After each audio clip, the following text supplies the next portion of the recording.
It's just so happened that the WNBA finally made their protest. But I'm pretty sure somewhere in the world today, there's another woman in another industry that's getting paid 9% of the total revenue that she directly helps produce. Yeah. And they don't get a platform to say, come out and say, pay us. So thank you for the WNBA for shedding light on a bigger issue. This is not just about the WNBA.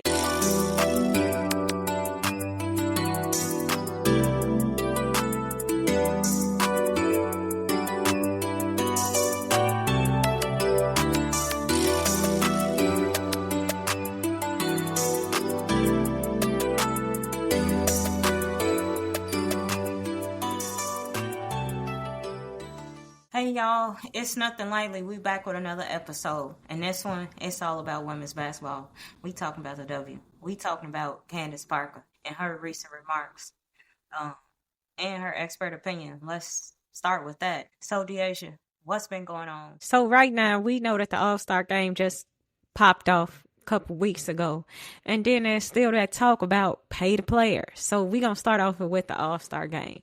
If you already been following our TikTok, our Instagram, our YouTube, you would have saw a couple of clips, a couple of our rants talking about how great the All-Star was on one side. But then the bad part about it was when they put that 4-point play in there. That was not needed. But as far as all behind the scenes access, all the going up to practices, seeing what they do after the practices are over, the skills challenge, the 3-point challenge, we got to give it up for 2 MVPs, and that's the stud buds. They really allowed us to see what it's like as fans in the WNBA All-Star. We got to see the behind the scenes, all the fan experience. In fact, it's something that the NBA doesn't do. So that was, I don't know, it was just a great time. And that's what the WNBA All-Star is built on. It's about the fan experience. You would have thought that it wouldn't have taken this long to get it right, but I'm so glad that somebody did. So they the real MVPs. How did you feel about seeing that, or getting to be involved? I feel like that was like backstage access, VIP pass, VIP access that you would only get if you paid for that. So I thought that was really cool. I just think that this gives the WNBA a personality when a lot of people, let's just say that, they have it wrong. It's a lot of people outside of the basketball community that, they just they are out of touch. And I think this gave all of us a window to see what it's like. How do they, interact with each other? How do they have fun? What is it like to be in the locker room in those private moments? So, and then just behind the scenes of how do they gel with their coaches or even the commissioner. We got they had some moments with her. So I think this is stuff that, like you said, the NBA, they haven't even done this. This is normally like, we might get this from ESPN, or you might get this on some type of streaming. It might be a podcaster that is giving us this, but it's not the players themselves. They haven't went as far as to do this. So I think it's the first of many, and a lot of people, we're going to see, Deasia, what happens in sports over the next few months. This is going to be duplicated because right now it is a podcasting world for athletics, for sports. Actually, a lot of the podcasters break what happens in these leagues. So for them to give us that access, we could just going to see this. This is going to be out there. We're going to see this again in other sports. One that I can definitely see this happening with is boxing, because it's all about promotion. And that's kind of what they did, Deasia. They promoted the All-Star Weekend themselves. Yeah, I mean, this is, like you said, it's going to set a precedent. It's going to change things. So moving on from that, let's talk about the other big thing that happened during the All-Star. Well, before we get to the pay the players, let's talk about the 4-point shot. They had the AT&T little sticker on the floor, and anytime a player's foot was on it, they got 4 points for that. If they made the shot, obviously they had to make the shot. Now, you would think, okay, that'd be tough, but it wasn't tough. It was so many players hitting that. I mean, Queen Fee hit several. Kiki hit one at the end of the game. McBride hit several. Talking about her, she just put on a masterclass of shooting today. She went 8 for 8 in the first quarter, 24 points. That's crazy. But this is a shooter. I mean, you just had so many people stepping out, hitting that shot. but it took away from the game. That's what I'm saying. It was not a competitive game. That game, adding that 4-point shot took away the competitives because all you had was people going down shooting a 4-point play. Now we know. We already started our whole podcast with saying this in our very first episode. We want to see the All-Star games be competitive. We said that about the NBA. Now we turn around and we see the WNBA wasn't competitive.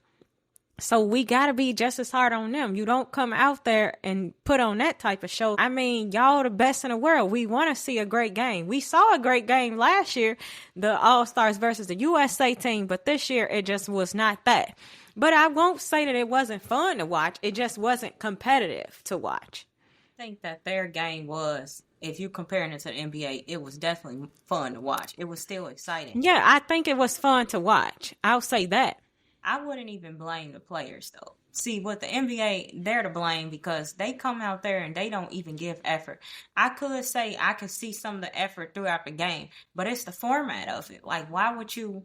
I get it that they're adding a 4-point play to make it exciting, and then also the expectations that going in when this decision was probably made, you did think that you would get you thought that you would get Caitlin Clark to play, so it could be a shooter's arena almost. You had shooters all over the court. I get that, but it takes away from the game when now with the 4 points, that's significant. Once a team gets way ahead, now what are you going to be shooting to get back in the game? You just going to keep. So it's kind of like it's you can live by it or die by it, and that's what happened in the game. Like, it just made it after the first quarter, it just really, they ran away with it. It was a blowout. So I think if they did that, and we spoke about this on our TikTok, that you really gotta limit that. If you're gonna do it in the first 2 minutes. If you're gonna do it, you can do it in the last 2 minutes. It has to be some type of, not all game. But it was a great idea to give money and donations. That's excellent. That's awesome. Rather than just winning a game, give something in game so some fans can feel like, hey, we're rooting for this. I like that idea, just not all game if you want to continue to have that competitive edge. Yeah, and I liked what the commentators were saying. If you're going to do it, why don't you put 4 points in the paint somewhere? Give double for shots that are harder taken. That makes it more competitive because now you can get 4 points on a contested shot, not almost at half court. Nobody was really contesting the shots. That's why Team fee went up by so much because it was uncontested and they were hitting it significantly more than Caitlin Clark's team. Yeah, by far. And it's funny. What we did get is a lot of funny commentary. You had who was Agent Wilson telling Sabrina, I don't want to see you in the paint. But it's funny to think about it that you need to be outside shooting. It's like an exaggerated way of her saying, you just do what you do. Why are you down here in the paint? But that's funny. And then you had Caitlin Clark basically telling her team, don't play any defense. Let's just shoot up threes. We don't care about defense right now.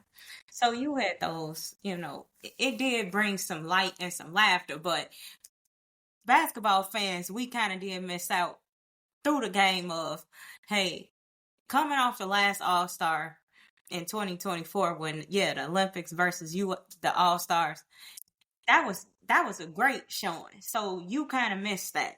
But I don't think it was bad. It's still, Deasia, this still push. It gave the WNBA momentum. And that's what the All-Star Game is supposed to do. Give the rest of the season some momentum. So if it accomplished that, which it did, it was successful. Yeah, you're right about that. It was very successful. And talking about momentum, they got a lot of momentum because they came out with pay us what you owe us. And that was something for the fans to see. They already knew that they had been asking for money. The meetings had already been going on, but they wanted to showcase to the world and fans that they wanted to be paid. And that's what they did. And if someone would ask me the question, it comes down to equality. We see this in all industries with women, and especially when they're doing the same job as a man, a woman is just always paid less. And you got to ask yourself, in 2025, why is this still happening? And it's happening with basketball, but it's happening in all industries, and it's a problem. We can't just say, oh, it's okay there. No, it's not. It's never okay to not pay someone what they deserve. If you go into work just like anyone else, you deserve to get paid what you owe. So that's what they're asking for. Now the revenue has increased because obviously you have a Caitlin Clark, you got an Angel Reese, you have more eyes on the WNBA now. Yeah. You got Unrivaled, you got these leagues, you got Athletes Unlimited. You have these leagues and all these entities feeding it into the WNBA, and that's increasing the revenue. So the players are saying, well, the players are the product. If there's no players, there's no game, you get no revenue. So in that, we must get a cut, and our cut needs to be higher than 9%. Currently, WNBA players get 9% of total revenue.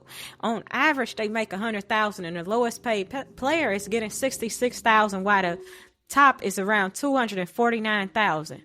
They cannot make more than $250,000 right now. That's what's happening in the WNBA. While as the men, they're getting 50% of the total revenue, and they don't necessarily have a salary cap. So you ask yourself, doing the same job, is that equality? And the answer should always be no. That's what feminism is about. Women equal rights, equality. And in 2025, we still don't have that. Just put this plug in, Deasia, because I'm glad to some people, I mean, the average person, that could be a lot of money that you're getting paid to do something that it's assumed that you love to do or that you like doing. You're a professional at it, right? But when you look at it and you compare it to the men, they're getting 50% of the revenue. Break this down, Deasia. Just today, Luka Doncic signed a deal with the Los Angeles Lakers, a 3-year max extension for $165 million. Now, that is not the biggest contract in the league, $165 million. And then, Deasia, if he stays with the Lakers for 5 years, I'm hearing that his contract can be into the $500 million. That's what it's worth. That's crazy when you compare that the highest paid player in the WNBA is $250,000. So this isn't almost, I don't know the math, but it's almost not even 5%. It's like, that's how small it is. And it's not to say that these teams aren't worth that. Some of these teams, look at the Valkyries, Deasia. They're worth the most in the league in just 1 year. This team has the most value, right? If you're just talking numbers. So it's not saying that this league isn't growing. I'm not saying that they're in $1 billion, but to pay a player $500,000, $300,000, equitable pay, as far as what the teams are making, that's fair. They shouldn't be getting a small slither of the pie from what the team is worth. If the team is worth, Deasia, $100 million, or the team is worth $50 million, why the whole salaries of the roster isn't even up equals $1 million? That don't make no sense. So where's the other $49 million going? That's the question that we have to ask. Where's the money going? And sometimes, Deasia, you see the Valkyries. You can compare the Valkyries. They unrolled, they expanded. They rolled out that team. I'm sure state of the art. But when you compare it to the Chicago Sky, Deasia, they don't even have their own arena that they play in. Yeah, so talking about the worth of the teams, the average WNBA team is worth $269 million. With the top of the list is, as you mentioned, the Valkyries. They're worth $500 million. The WNBA itself is worth $3.5 billion, but yet we have players making $66,000. That's about a teacher's salary, Like I said, I bet you if you add up the salaries of all the players, it might be $2 million, maybe $2 million. That's not even, that's barely 10% of what they're making, of what the highest team is worth. So where's the other 90% going? Yeah, so the players are asking that. And then while we shedding light on this, we not coming at the WNBA at all. We know that Kathy, the commissioner, is working on that. She even said, she came out and said, hey, we're generating more revenue. We redid our TV deal. Now we need to figure out a way how to increase the pay for our players. So they're currently working on it. They don't want to see these players have these issues, but it's just like you said, they're probably even baffled at this point. Where is the money going? Because we're successful but yet we can't play our players. And she's realizing that if you don't figure out something fast, you're going to be in a lockout zone. And then when I look at fan comments or just hater comments on the internet, I see, well, let them lock out. But how did you feel when the NBA did their lockout? Y'all didn't like that. So then why is it okay? Why do you not care when women do it? You know, they can't stand up and protest for something, but it was okay when the men did it. That's the question I have for people. Why is it okay for one gender to do something, but the other one can't? Yeah. And those that are saying that, basically it's a saying that you don't care. Well, it is a lot of people that would care, that want to see them play. So this might not be for you, but don't speak for the entire collective in saying it's a lot of people that want to see them play, and we are those people. And so back to what the commissioner is saying, we have to figure this out. Like, we can't go the next 5 to 10 years and basically playing some of our players $66,000. And the reason why this is now is because you see leagues like Unrivaled has produced players, and these are the top players. These are not your bench warmers or someone who is barely in the WNBA. These are some great athletes. These are the best in the world. And they're playing in Unrivaled, and they getting on average $200,000. And that league is generating millions, but they still figured out a way. It's nowhere near making as much as the WNBA. I can tell you that right now. But with them making money and generating millions, they were able to still play their players. The average player in that league was making $200,000. So you telling me the WNBA, who was making more money, can't do that? Now, I did see one thing. We, as a podcast and as two fans, we don't want to put Unrivaled versus the WNBA. That's not what we want to do. We just want to say to WNBA, y'all need to see what Unrivaled did and then say, hey, we can probably do the same thing. That's all. That was what that league was made to do, was to pay the players in their off season and keep them relevant. They're successful in that. And now with that, they're saying it ain't no reason why we're paying them more than you all in the real season. But we're not putting these two leagues at odds against each other. We just want the WNBA, which is what Unrivaled wants, is to say, hey, adopt our technique. Look at how we do things.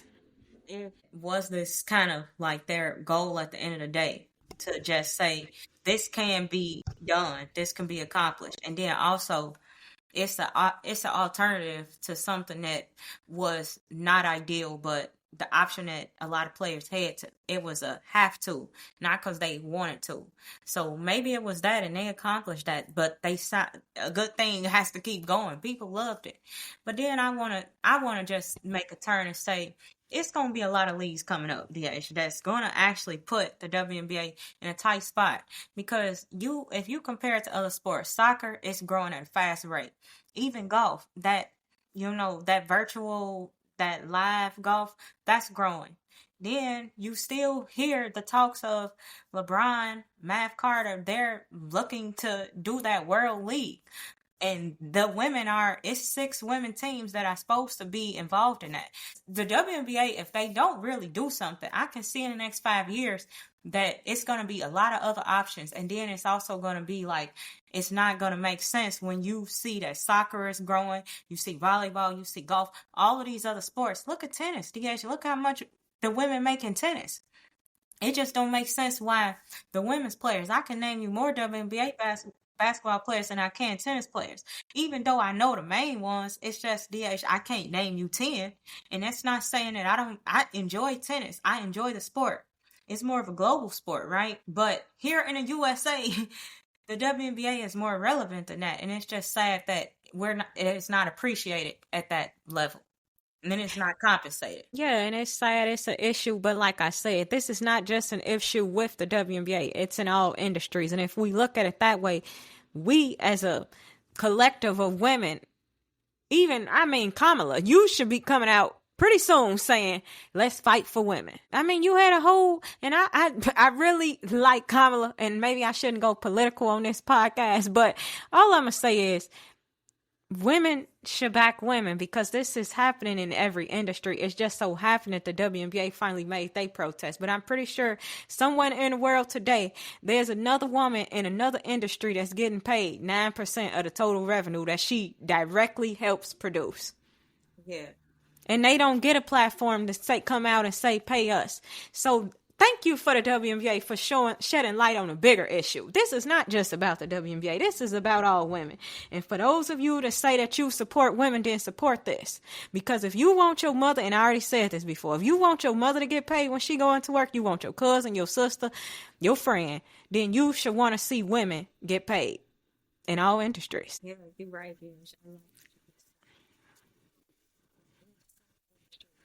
Places that women cannot use a voice. They cannot wear a shirt or they cannot protest in any way. They are silenced. So the fact that they did have a space where they can, say something, that's huge. Yeah, and it's nice that you can support them and going to buy the shirts. They were, Sierra, this was amazing. This was brilliant. Whoever came up with it, they didn't, come on now. Why wouldn't you do that? You did it like you said for the fans to see, and you did it in front of the world, and now you could support it. So that was amazing. It's relevant still. It brings awareness. If nothing else, it brings awareness because we're talking about it. It's a lot of other people that have talked about it. So did they do what they supposed to? Yes. And if we're talking about it, then the WNBA is hearing about it. Eventually, they're going to get tired of hearing it. So they're going to have to do something. And yeah, and shout out the WNBA, shout out the players, shout out even the fans, shout out the haters too, because you still somehow keep the WNBA relevant, even though you claim you don't like that they don't dunk. You claim you don't like that. You want them to lower the rims. You don't like that part, that they're at 10 feet. You believe women can't shoot the ball at 10 feet. They'll be able to dunk if it was just 9 feet. So shout out the haters. Damo on here, the guest speaker, our guest speaker on the last episode, he asked, and I'm going to ask you, would you play in a league where the rims are lowered? Well, you know what, Sierra, we had the chance when we was younger to play in, what was it?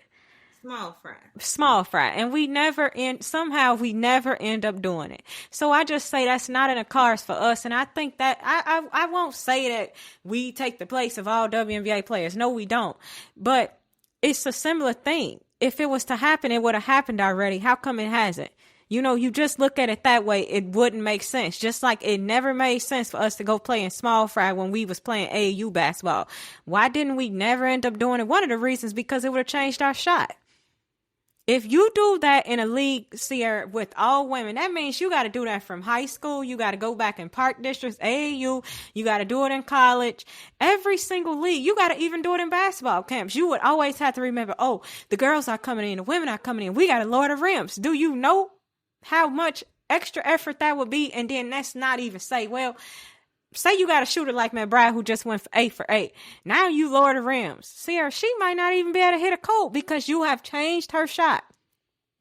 Even somebody like Angel Reese or Cardoza who 6'5" and up, you will change their approach to the rim because you lowered the rims. And what was it to do to dunk? And some players, no matter if you lowered or not, they're still not going to dunk. Hey, what about in the NBA? It's a 10-foot rim, right? You don't rarely see Chris Paul dunk, do you, Sierra? And he can dunk. You never really see Steph Curry dunk, and he could dunk. So just because it's dunkable doesn't mean you're going to do it. That's my point in that, dear. It's just because it's possible, I really don't think that a lot of women will just let me jump and hang on the rim. Let's go dunk. This will make an all-star play. And that's the problem with people that watch basketball and claim they're critics. How are you a critic when if you just see somebody dunk and say that was a great play? Was it? Or did they just get a breakaway, basically a layup? You could have got 2 points by just laying the ball up. What was so good about that one? I think it was a high flyer. They didn't dunk over anybody, and I don't even care if they did. Guess what? That person could have been standing there for a charge. Now we going the other way, but they made the dunk. Wow. Dunking was brought into the NBA or brought into the basketball game for excitement. It doesn't mean that you are more skilled. It's just part of it's one facet of basketball, but it's not it's not even fundamental. It's actually outside of fundamentals. Here, I'll take two of the best. No, that one guy who won a dunk contest. A perfect example. He's not even in the league. He's won 3 times now. Is he in the NBA? DH, I understand that. Yeah, I agree. It doesn't necessarily mean that you have more skill to play the game, and that's what people don't understand. Lowering the rims And this is for all of y'all. We gonna clear the air so you can understand it. Just because you lower a rim does not mean most women. I can tell you this: 9 out of 10 women not gonna dunk. Me and you, DH, are some of the 2 most athletic basketball players, pound for pound, that we've played against. And if I was 5'8" and had the ability to touch the rim, I would probably never go after touching the rim in a game. Now, mind you, we are only 5'1", arguably. So if we was 5'8" and up, DH, we would probably have the ability to touch the rim. Would you ever, on a breakaway layup, go for the rim? No, you would just go to hit the layup, lay the ball in. Most women will not be playing above the rim, even if you lowered it. It's not. It doesn't take away that she's athletic or not. She can be very athletic. I just don't think that we would utilize our athletic ability. Now, argue with us if y'all think differently, but this is our opinion. And Sierra, we just watched the Seattle Storm like a week and a half ago versus the Chicago Sky. And you know they got Dominga. She can dunk. She didn't attempt one dunk in that game. She did have a breakaway where she could have dunked. And she didn't attempt it. So that's a perfect example. What is that going to do? And even if you lower the rims at 9 feet, you still think she going, let me dunk. Or let me get 2 points and get back on defense. Yes. So I brought that up because I want to shout out the haters too. It's a lot of them. I mean, somehow they just think that women's basketball is the worst thing that was ever thought of. Say to those people, I wish your daughter, your niece, your best friend's daughter, every young girl in your family loves to play basketball. I wish that upon you. Good luck. Yeah, I just wish, I like that, Sierra. I just hope that you have unfortunate events of nothing but basketball stars in your family. I hope they play in the WNBA. I hope they play unrivaled. I hope they All-American. And I hope they play for Dawn Staley to remind you, I just do the same job that someone else does, except I just win more. I hope they do that. Yeah. And I hope you get the unfortunate sadness of having to watch women's basketball because your daughter loves it. I hope that, I wish that upon all those haters. But at the end of the day, we can talk all this mess, but the NBA is the reason why we have the WNBA. They made a league for women. So if you want to hate, why don't you hate on a league that you actually love to watch? They were the ones that came up with the WNBA. That's the crazy thing is you never hear anybody in the NBA, anybody around the NBA, close to the NBA, downplaying or saying anything shameful about. They have the utmost respect for the WNBA and players. It don't even have to be the WNBA, college, high school. They have the utmost respect of any woman, that's out there playing basketball. They never put it down. It's always somebody outside of those spaces that's saying it. Outside of actually playing basketball at a high level, it's always somebody who didn't. About conversations. Yeah, it's always coming from somebody who really didn't. And, at the end of the day, we just had fun with this. This just makes us laugh because it's people like us that really enjoy the game that's just going to watch it no matter what. I mean, we've already talked on our episodes how we got exposed to basketball. And there's many sports like this. It's not just in basketball that women are treated unfairly. You're going to see it in so many sports.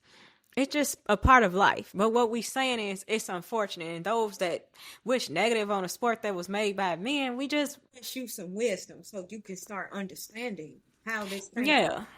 You need to maybe not even wisdom. Wish you some compassion. Wish you some thoughtfulness, some sincerity. For somebody out here doing what they love, how can you put down somebody that's actually working a living, making an honest living, and doing what they love? Wouldn't you support anybody that's doing that? It's honest and they're doing something they love. So how you putting down the next person?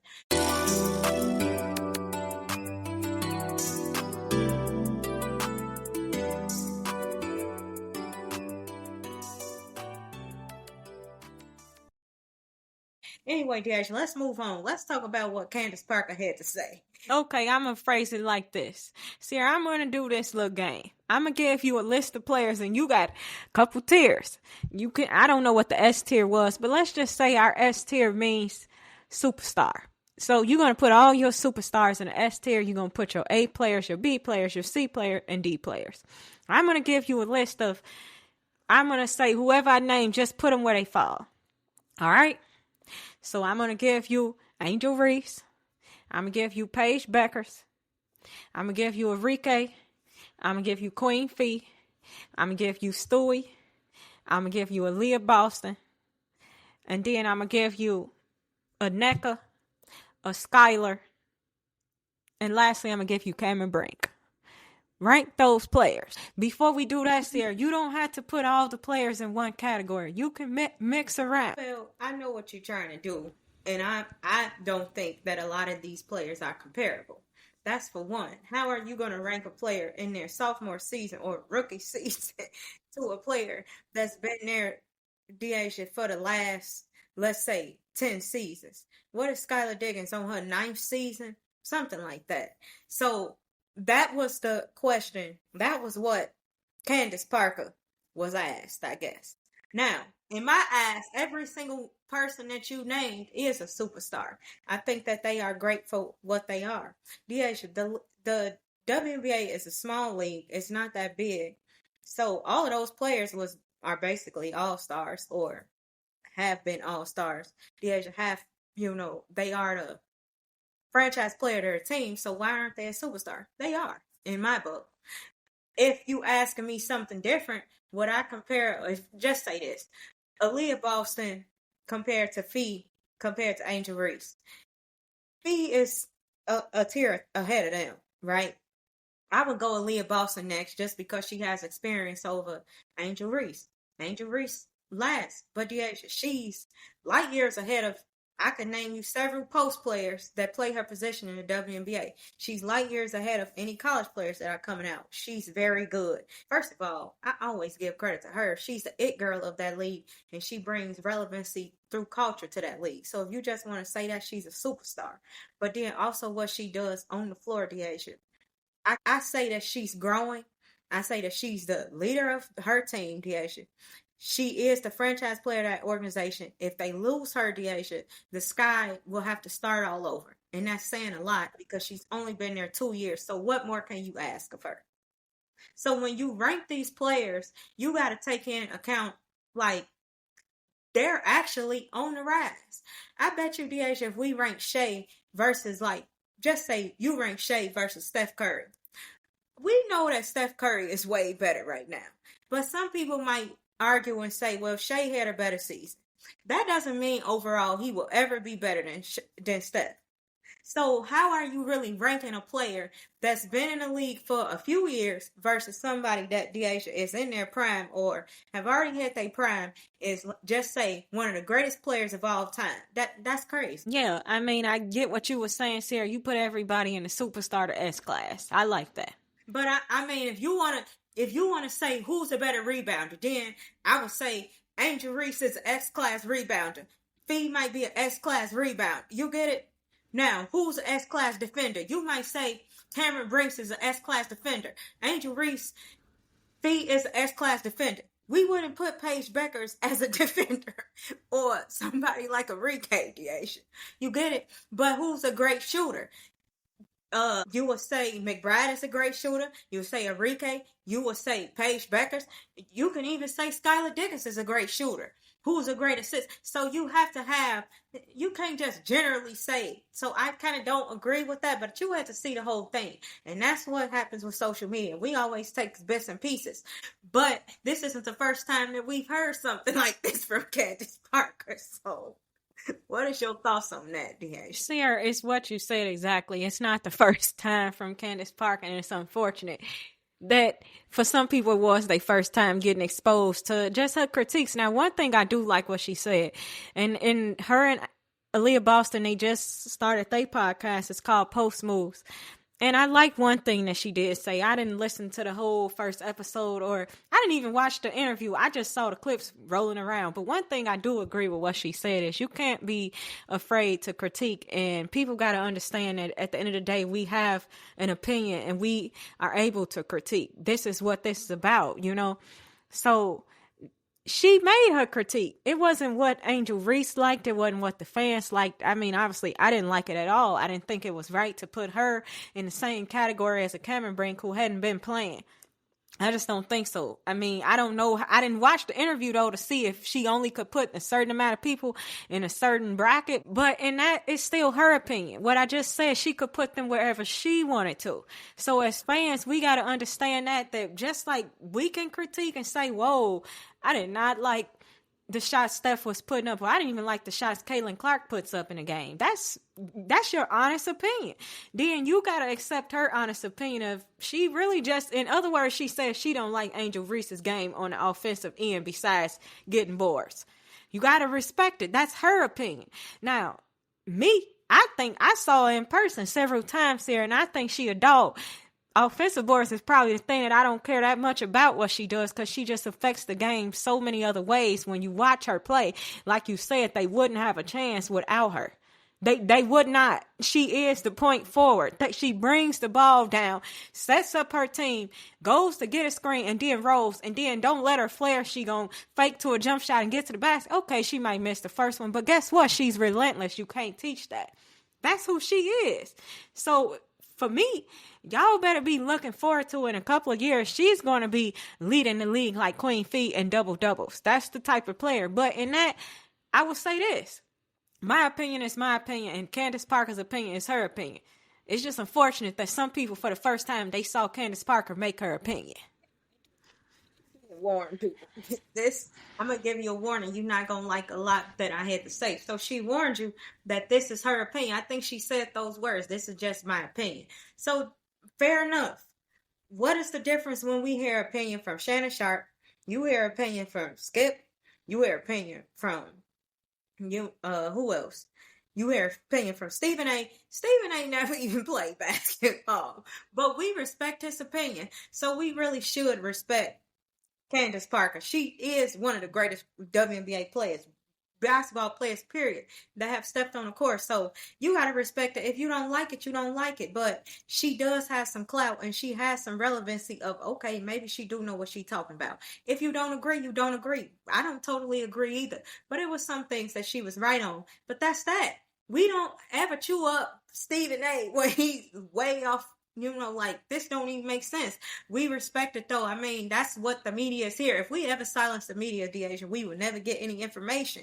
We do need this to talk about. The media is a part of sports. It is.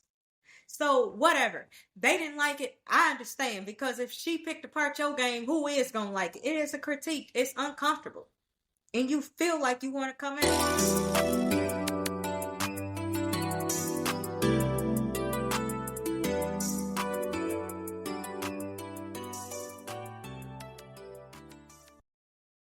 So let me ask you this, Deasia, and I'm going to bring some lightness to this conversation.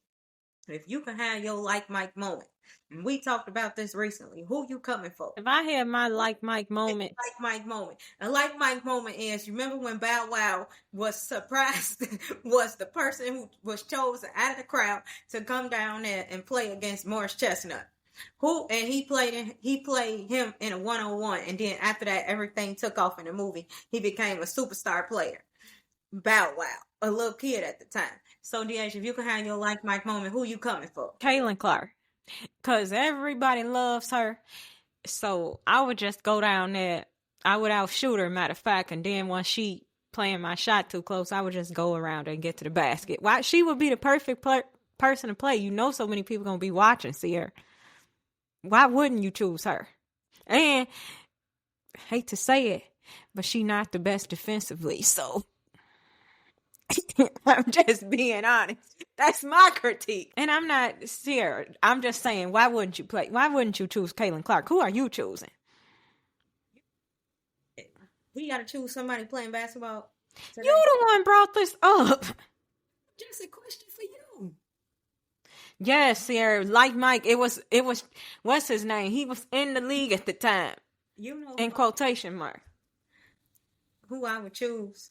Who I would probably play for my like Mike moment. It'd probably be Draymond. And you know why? Because I cannot stand him on the court. So I would probably have to choose him. And I have to probably do some work to get around him. I ain't gonna lie. But hey, it's always good to have a challenge. Yeah, he's another good choice. But when we think about basically, like Mike, it brings that fandemonium, that experience of being in the NBA, the WNBA, whatever. It's all of it. And at the end of the day, these players, they get to experience that every night. And all I'm going to say, and I'm going to end it with this, is pay these players. Pay them. Support them. Respect them. Critique them. And uplift them if you can. If you just can, uplift them. Like Mike, if you watched that movie and you saw anything, it was about a little boy with a dream of being like Mike. Simple as that. These players are living out their dreams. Just support their dreams. Just do that. Tell us in the comments. Tell us in the chat who y'all choosing for y'all like Mike. Now I'm thinking about a bunch of players that I would probably have my like Mike moment against. I choose AI. I will choose LeBron because you just want that moment, like, oh, I crossed. You saw recently somebody had crossed Kyrie. I think it was on Castanets streaming. I don't think they crossed him, but they got a shot off on him. So he'd probably be somebody fun. It's just a like Mike moment, like, dang, okay, you hit a shot now. The person's supposed to get serious. That's what happened in the movie. He was surprised Bow Wow hit a shot and he started having to get serious. But overall, the gist of it is a kid living out their wildest dreams. You got to think about these. These athletes are just living out their wildest dreams. And we challenge you to live out yours. So we're going to end it with that. Yeah, so get in our comments. Tell us who you would like to play against like Mike. Follow us. Follow us on TikTok. Follow us on Instagram. Subscribe to our YouTube channel. Subscribe to our podcast. You can get it wherever you listen to podcasts. Listen to us. Give us a like. Give us a 5-star rating if you really think so. And shout us out. It's nothing lightly. And we really enjoy having you all. Thanks for being on here.